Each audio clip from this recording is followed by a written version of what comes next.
조갑제 TV 시청자 여러분 안녕하십니까. 2021년 4월 4일 밤 9시입니다. 지금 진행 중인 서울시장, 부산시장 보궐선거, 특히 서울시장 보궐선거에는 국민적 관심이 집중되고 있습니다. 거의 대선 수준입니다. 이 뜻은 뭐냐면은 인물이 이런 기회를 통해서 만들어진다는 사실입니다. 인물이 집중 조명, 언론과 국민의 집중 조명을 받으면 변합니다. 그 아주 신비합니다. 이 정치인은 선거를 통해서 큽니다. 더구나 이번 이런 관심은 정치인으로서는 평생 한 번 받을까 말까 합니다. 거의 대부분의 정치인은 이런 기회를 놓치고 맙니다. 그런데 이번 서울시장 보궐선거는 거의 대선 수준이라고 했습니다. 여기서 국민의힘이 이기면은 여세를 몰아서 2022년 대통령 선거에서도 승부를 걸어볼 수 있다 하는 희망이 생기니까요. 그런데 이번 이 선거 운동을 통해서 두 사람의 인물이 성장했습니다. 성숙했습니다. 그 두 사람이 바로 안철수, 오세훈 두 사람입니다. 집중적인 언론의 조명을 받는 과정에서 무대가 만들어지고 그 무대에서 두 사람이 연기를 잘 했다는 겁니다. 서로 경쟁적으로 했습니다. 그러니까 더 근사하죠. 치열하게 단일화 경선 드라마를 만들어내고 승부가 딱 결정되니까 안철수 씨는 자기 일처럼 뛰고 또 오세훈 씨도 그 안철수 씨를 배려를 하고 해서 아주 근사한 아름다운 모습이 만들어졌습니다. 오랜만에 국민들이 감동을 받았습니다. 오늘 제가 하고 싶은 이야기는 오세훈 씨입니다. 오세훈 씨를 저도 다시 보게 되었습니다. 2011년 그 이른바 무상급식 주민투표가 실패한 이후에 그만두고 나서 그 뒤에 정치권에 돌아오려고 해봤지만은 몇 번 실패를 했습니다. 국회의원 선거에서도 떨어지고 두 번 떨어졌죠. 종로구에서 떨어지고 광진구에서 떨어졌습니다. 그런데 이번에 세 번째 재기를 하는데 일단은 성공했습니다. 물론 4월 7일 투표가 남아있지만은 상당한 차이로 이길 것으로 보입니다. 그런데 요사이 오세훈 씨의 유세를 저는 녹화를 해와가지고 꼭 듣습니다. 들으면서 감탄합니다. 지금 아마도 현역 정치인 중에서 오세훈 씨가 저는 연설을 제일 잘한다고 봅니다. 연설을 잘한다는 것은 이겁니다. 첫째, 알고 하는 연설입니다. 오세훈 씨의 연설은 실무적인 이야기가 많이 나옵니다. 그런데 다 알고 하는 이야기와 모르고 하는 이야기는 금방 차이가 나죠. 이분이 아주 실무에 밝아요. 특히 서울시정에 대해서는 뭐 한 6년 동안 시장을 했으니까 그렇더라 하더라도 그것만이 아닌 것 같습니다. 지난 한 10년 동안에 이 야인으로 쉬면서 재충전을 많이 했다는 느낌이 듭니다. 그리고 이 사람이 코이카에 들어가서 해외 봉사를 했어요. 그게 아주 좋은 면이 많았다는 느낌이 듭니다. 특히 르완다에 가서, 아프리카의 르완다에 가서 6개월 동안 봉사하면서 아프리카 음식 먹어가면서 거기서 본 이야기를 다시 끌어들여가지고 한국에서 이야기하니까 그렇게 설득력이 있습니다. 특히 르완다가 지금 아프리카에서 제일 잘 나가는 나라고 한국 정치에 주는 메시지가 있어요. 이 오세훈 씨가 연설을 하면서 르완다 사례를 자주 인용을 합니다. 우선 르완다의 지도자가 아주 훌륭한 사람입니다. 폴 카가메라는 분인데 이분은 또 박정희를 존경하고 이광효를 존경한다고 합니다. 아프리카의 박정희라고 불린다고 그래요. 그것만 해도 이분이 얼마나 좋은 지도자라는 걸 아시겠죠? 박정희를 알아보는 지도자는 훌륭한 지도자입니다. 더 감동적인 것은 1994년에 소수 투치족, 이 사람이 투치족 소속인데 소수파입니다. 투치족이 다수 후투족에 의해서 학살됐습니다.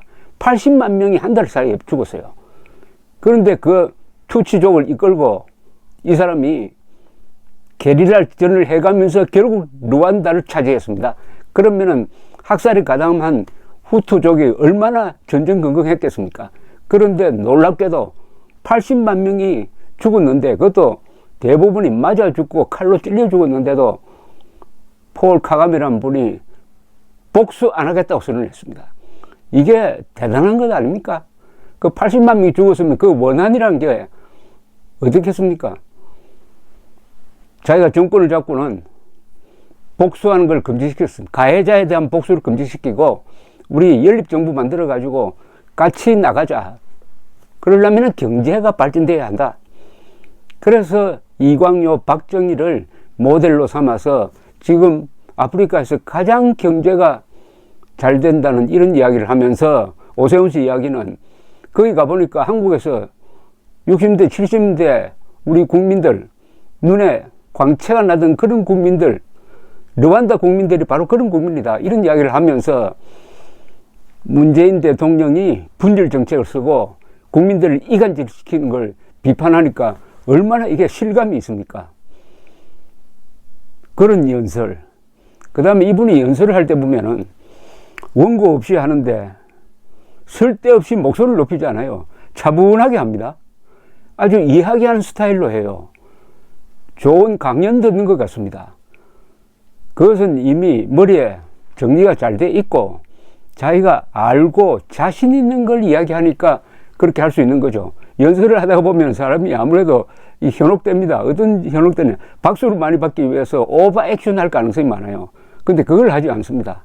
그건 이 사람의 내공이고 성숙이라고 봅니다. 이분이 가끔 이야기할 때 이제는 성장보다도 성숙이 더 중요합니다 라는 명언을 하는데, 그게 저는 아주 실감이 갔습니다. 그리고 이분이 젠틀맨이라는 생각이 들어요. 내곡동, 되지도 않은 내곡동 가지고 박영선 후보 쪽에서 그렇게 욕을 해도 박영선의 도쿄 아파트 이야기는 꺼내지 않더라고요.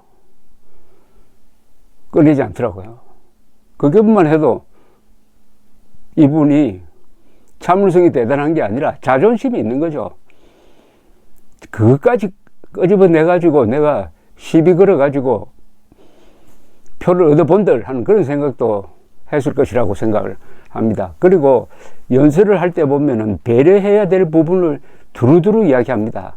마음 상하지 않게 꼭 안철수 씨에 대해서 박수를 보내자 그러고, 특히 감동적인 것은 안철수 씨와 이 바쁜 와중에 맥주 마시는 1시간 동안 맥주를 마시면서 서로 허심탄회하게 이야기했다 하는 그것을 아주 아름다운 어떤 장면으로 설명을 하는데, 아, 이렇게 정치하는 사람들끼리 이런 것도 하는구나 하는 생각이 들었습니다.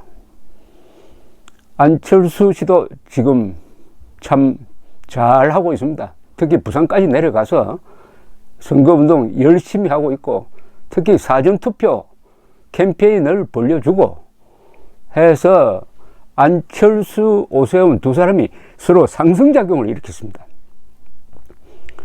한 사람이 잘 되면 한 사람이 떨어지는 게 아니라 한 사람이 잘 되니까 다른 사람도 같이 잘 되는, 우리 정치사에서 좀 보기 힘든 일이 벌어지고 있습니다. 제가 김종인 씨에 대해서는 험담을 안 하려고 그러지만은, 김종인 씨 연설은 제가 한 2번 들어봤는데 핵심이 없어요. 황교안 연설하고 비슷합니다. 한 20분 연설을 하는데 거기서 가슴을 울리는 연설이 없었습니다. 그리고 어떤 사물의 본질을 딱 잡는 이런 걸 느끼지 못했습니다. 그러나 안철수, 오세훈 두 사람은 맥락을 잘 잡고 핵심을 잘 정리하고 이걸 쉽게 설명하고, 안철수, 오세훈 두 분 모두 10년 동안의 여러 가지 시행착오를 겪으면서도 굴하지 않고 더 성숙되고 더 넓은 안목을 가지고 이번 이 드라마틱한 선거판에 나타났고 성공적이고, 그리고 앞으로 이 여세를 몰아가지고 1년도 안 남은 이 대선 전국까지의 이 길목에서 중요한 역할을 할 수 있게 되었다는 것은 우리 국민들로서는 참 다행이라는 생각이 듭니다. 안철수, 오세훈 두 사람의 최근 연설은 지금 조갑제 TV에 다 올려놓았으니까 여러분들 꼭 한번 경청해 주시기 바랍니다. 감사합니다.